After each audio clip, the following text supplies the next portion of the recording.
Hello everybody and welcome back to Hearthstone ASMR.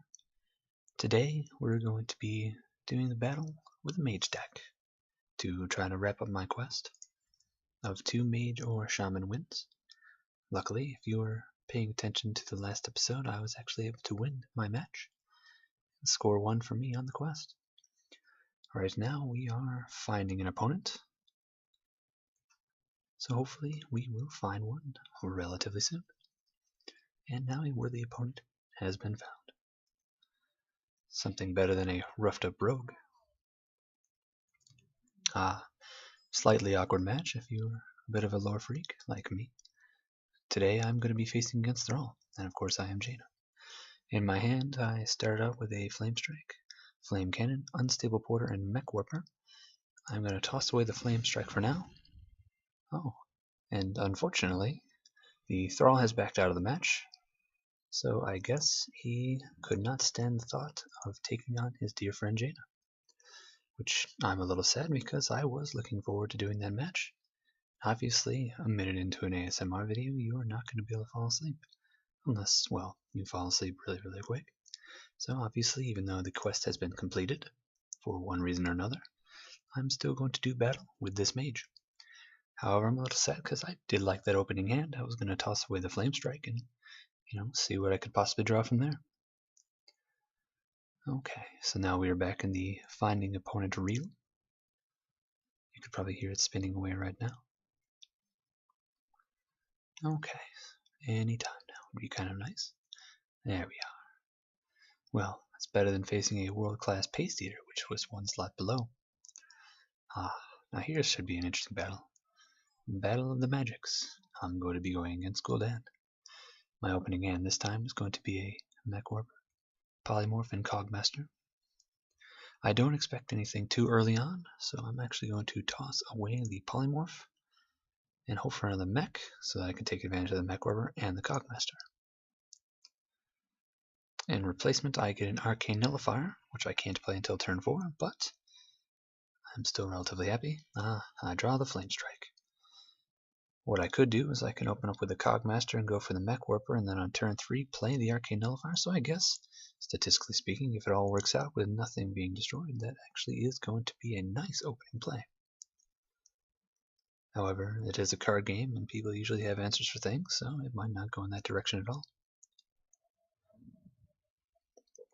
Taking a sip of my coffee while he plays the coin, he's playing an Ancient Watcher, which cannot attack, and it's a 2 mana, 4/5.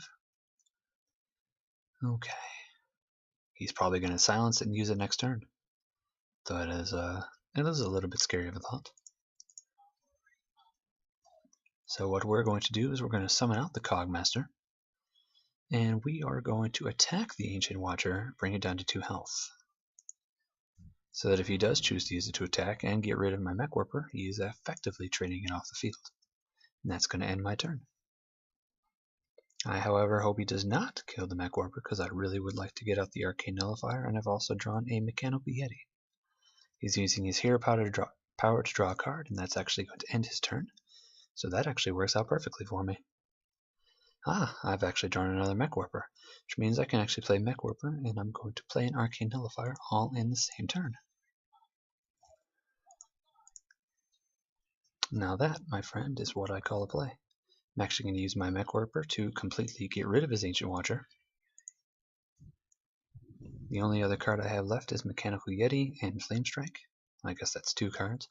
He has a card advantage of 6 to my 2, but I have 2 on the field. 1 can't be targeted by spells.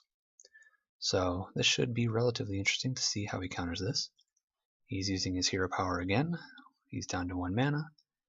So it looks like he is in the card draw right now. Okay. Luckily my Mech Warper is making my Mechanical Yeti nice and easy to play out. I've also drawn a Snow Chugger. Let the sweet whispers of Snow Chugger lull you to sleep.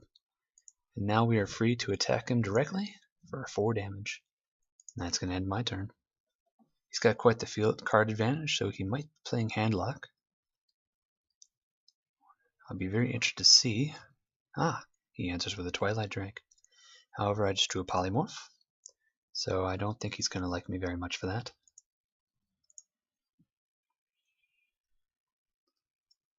Okay, so I'm going to use my Snow Chugger to get rid of the sheep, and then I'm going to hit him for 4 with the Mechanical Yeti, 2 for the Mech Warper, and then another 2 with the Arcane Nullifier. He's now down to 14 health to my 30. He still has quite the card advantage. This turn is the 5-mana turn. Let's see what he has to answer with this. Putting down a Mountain Giant, only costing him 4 mana for 8/8. I am going to answer that with a Frostbolt. Putting it down to 5. I'm going to Hero Power for 4 and crash into it with the Mechanical Yeti, giving us both a spare part. And now I'm going to do another total of 6 damage, putting him down to 8. Now I'm going to give my Snow Chugger a +1 with armor plating, which was the spare part that I got. Then I have frozen Gul'dan, which isn't usually a big deal to him because, well, he doesn't need it. He has put down a Molten Giant, so he's definitely playing a lot of big giant fellows to try to come at me. However, if I draw any kind of spells this next turn, it will be game. I'm not exactly sure what he's planning on doing. He might still make a comeback, but he's effectively only got 2 turns to defeat me. Here it is. He has put down a Sun Fury Protector, giving the Molten Giant taunt. I do have my Flame Strike, though I'd really rather not use it on this. But I honestly think unless he's got the ability to restore his health, that he's not really going to be able to make a comeback. He Shadow Bolted my Mech Warper, leaving me only with the Arcane Nullifier and the Snow Chugger. Well, what I'm going to do is I'm going to answer with a Flame Strike. Brought his Molten Giant down to 4. Now I'm going to completely... I'm not sure if I should get rid of this turn or not. My gut instinct says yes. Unfortunately, he has a huge card advantage to me now. All I've drawn is an Explosive Sheep, and now we are on the 7-mana turn. Well, he's on his 7-mana turn. I was actually already on mine. He's playing the Gurubashi Berserker and the Mistress of Pain. Mistress of Pain is going to be, well, quite the pain because I don't want him to get any of that health back. So what I'm actually going to do, this might not work out in my advantage at all. I have Explosive Sheep, but unfortunately it's not going to do anything but enrage the Berserker.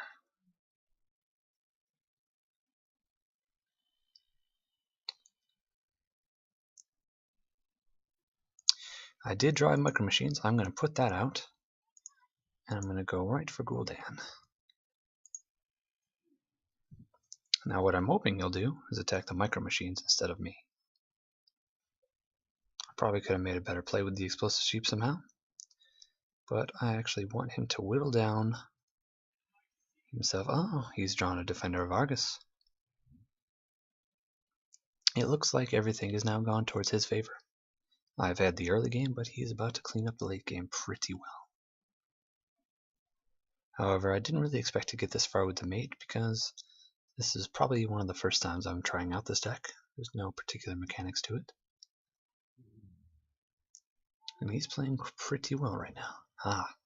He's drawn the Iron Beak Owl to silence my Micro Machines. He's going to use the Gurubashi Berserker to take it out. And the Mistress Pain, which got buffed up from the Defender of Argus, has now attacked me and restored 2 health to him. However, my answer shall be... I could Explosive Sheep, but I'm not 100% sure if I want to do that.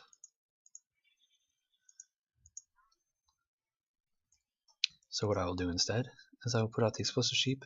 I've also drawn a Clockwork Gnome, and I am simply going to ping away at Gul'dan himself, hoping that I draw a spell. I do not have Pyroblast in this deck, but I am pretty sure I at least have a fireball. And if I have a fireball combined with the hero power, I can whittle him down before he kills me. It'll be very interesting to see how he answers this. He might attack me directly, which I'm not sure if that would be the most foolish thing for him or not. Ah, he draws another Iron Beak Owl, silencing the sheep. Yep, that is quite the advantage he has there. Using the Berserker to gain up to 9 attack. He still has the Mistress of Pain, which is probably going to attack me directly. And he also has the Defender of Argus and the other Iron Beak Owl primed to attack. I gain my spare part, Armor Plating, which isn't going to do me a whole lot of good right now. He is taking me down to 24 health, and he is back up to 10.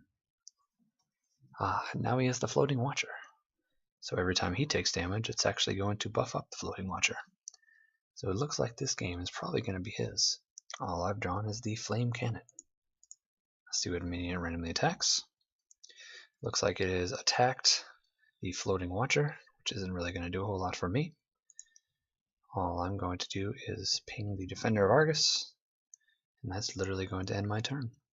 The game will soon be his. So right now I have a 1 card in my hand, it's just a spare part. He has a 6 card advantage and a full field advantage. Soon this game will be over.